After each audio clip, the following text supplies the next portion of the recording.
नमस्कार, मैं कुमार श्रीकांत आपका स्वागत कर रहा हूं वॉइस ऑफ हिंदू में।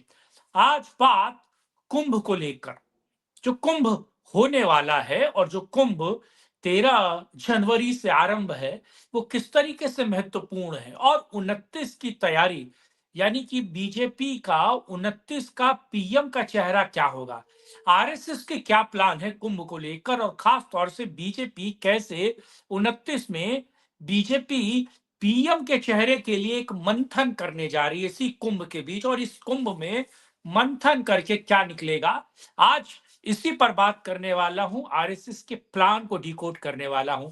आपसे अनुरोध है कि वीडियो को अंत तक देखिए, लाइक कीजिए, शेयर कीजिए, चैनल को सब्सक्राइब कीजिए, कमेंट बॉक्स में अपनी राय रखना बिल्कुल मत भूलिए। और अगर आप हमें सपोर्ट सहयोग करना चाहते हैं तो नीचे चलते हुए नंबर पर आप हमें सपोर्ट और सहयोग कर सकते हैं। साथ ही साथ ये दोनों सोशल मीडिया प्लेटफॉर्म पे आप हमें फॉलो कर सकते हैं। अब आरएसएस और बीजेपी का कुंभ को लेकर प्लान क्या है, जरा उस पर बात करने वाला हूं। आपको पता है कुंभ लगता कैसे है?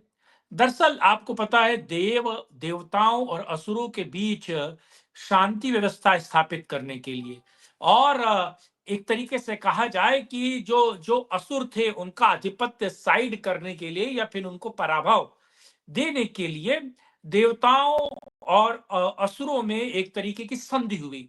वो संधि इस तरीके की हुई कि कुंभ में, यानी कि सागर का मंथन होगा, और सागर के मंथन के लिए मध्याचल पर्वत आया, और उसी मध्याचल पर्वत पर वासुकी नाग के द्वारा मथा गया सागर को। और आपको पता है कि उस मध्याचल पर्वत के नीचे भगवान विष्णु ने कच्छप का अवतार लिया। वो एक अवतार, 10 अवतार में एक अवतार वो भी है। और दरअसल उस सागर मंथन से जो है अमृत भी निकला, और उस सागर मंथन से विष भी निकला और तमाम चीजें निकली। और जो अमृत निकला, उस अमृत की कुछ बूंदे जब देवताओं और दानवों में विवाद होने चला कि साहब इस अमृत को सबसे पहले कौन पिएगा, और उसको लेकर जब मोहिनी का रूप धरने वाले भगवान विष्णु ने देवताओं के हक में एक तरीके से उन असुरों से उस अमृत को लिया।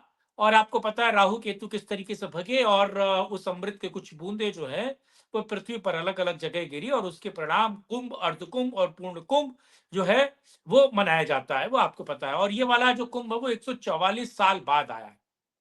लेकिन ये महज 144 साल बाद वाले कुंभ की बात नहीं है। ये बात प्रयागराज के इस कुंभ में एक मंथन होने वाला है। ये मंथन, आप सोचिए, मंदराचल पर्वत जो है वो है आरएसएस, और उस मंद्याचल पर्वत को मथने वाला जो है वो है बीजेपी। और इस मंद्याचल पर्वत को सुर और असुरों के तौर पर बीजेपी और आरएसएस मिलकर मथने वाले हैं इस कुंभ को।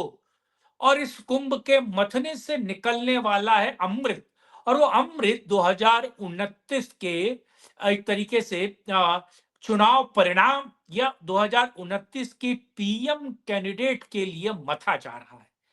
दरअसल आपको पता है ये कुंभ अपने आप में अद्भुत है, सबसे बेहतर है।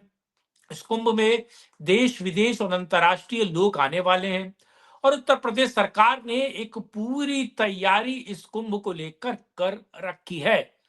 लेकिन इस कुंभ में साधु, सन्यासी, नागा और तमाम तरह के लोग तो आएंगे आएंगे, राजनीतिक, गैर गैर राजनीतिक, आम आदमी। और आप सोचिए कि तकरीबन 20 करोड़ से ज्यादा लोग इस कुंभ में आएंगे, स्नान करेंगे 1-2 दिन। और ये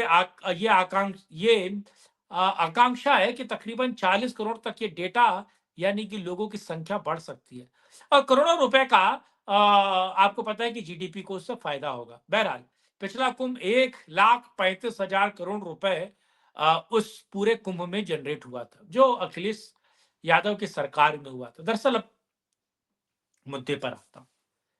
इस कुंभ में एक खास बात है। इस कुंभ में आरएसएस प्रमुख मोहन भागवत डुबकी लगाने जाएंगे। इस कुंभ में योगी हमेशा और ज्यादातर दिन प्रयागराज में रहेंगे। कभी कभी वो लखनऊ जाएंगे। लखनऊ राजधानी है, लेकिन प्रयागराज जो है सत्य की राजधानी, या कहा जाए हिंदुत्व की राजधानी, योगी 1.5 महीने बनाकर रखने वाले हैं। और इस कुंभ में कल्पवास के दौरान, माघ कल्पवास होता है, इसके दौरान कहा जा रहा है कि न केवल योगी रहेंगे, बीजेपी की कार्यकारिणी होगी, बीजेपी के बड़े मंत्री होंगे, आरएसएस के बड़े लोग, वो लोग जो मंथन करेंगे। कहा जा रहा है कि नरेंद्र मोदी भी इस कुंभ में आ सकते हैं, और सभी साधु और सन्यासी समाज के सामने बीजेपी और आरएसएस उनका मन टटोलने की कोशिश करेगा, और उनसे समझने की कोशिश करेगा कि 29 के लिए किस मुद्दे पर बात की जाए, किस व्यक्ति को प्रधानमंत्री के तौर पर हम आगे करें।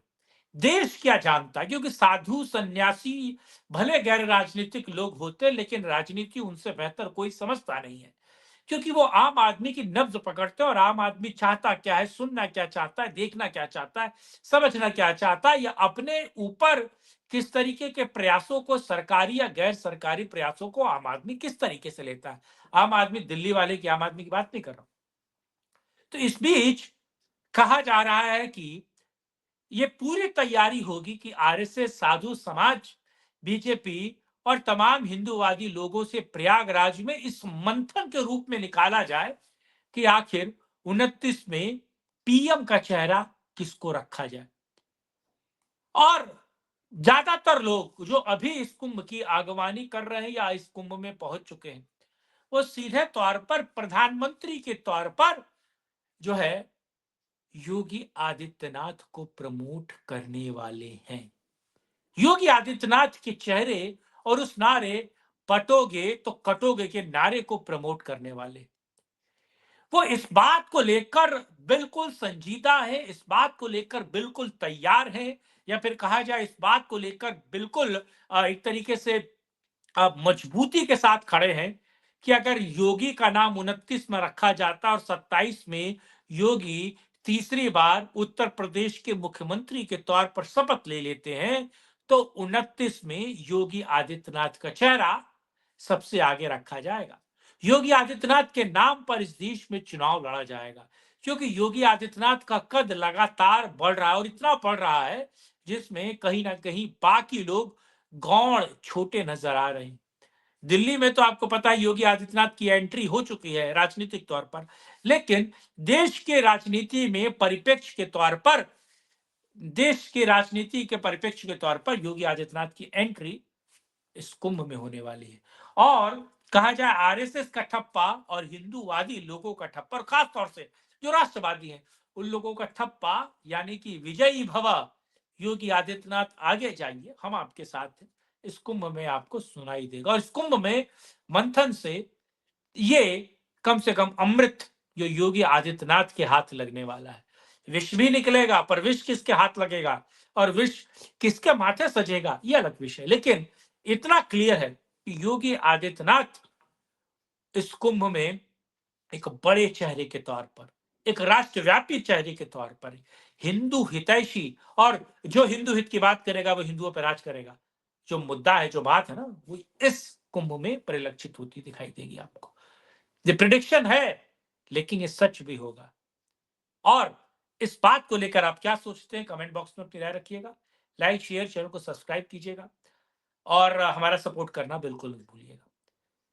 फिर कल मिलेंगे, राष्ट्रहित में करेंगे किसी और मुद्दे पर चर्चा। तब तक के लिए जय हिंद, जय भारत, वंदे मातरम, नमस्कार।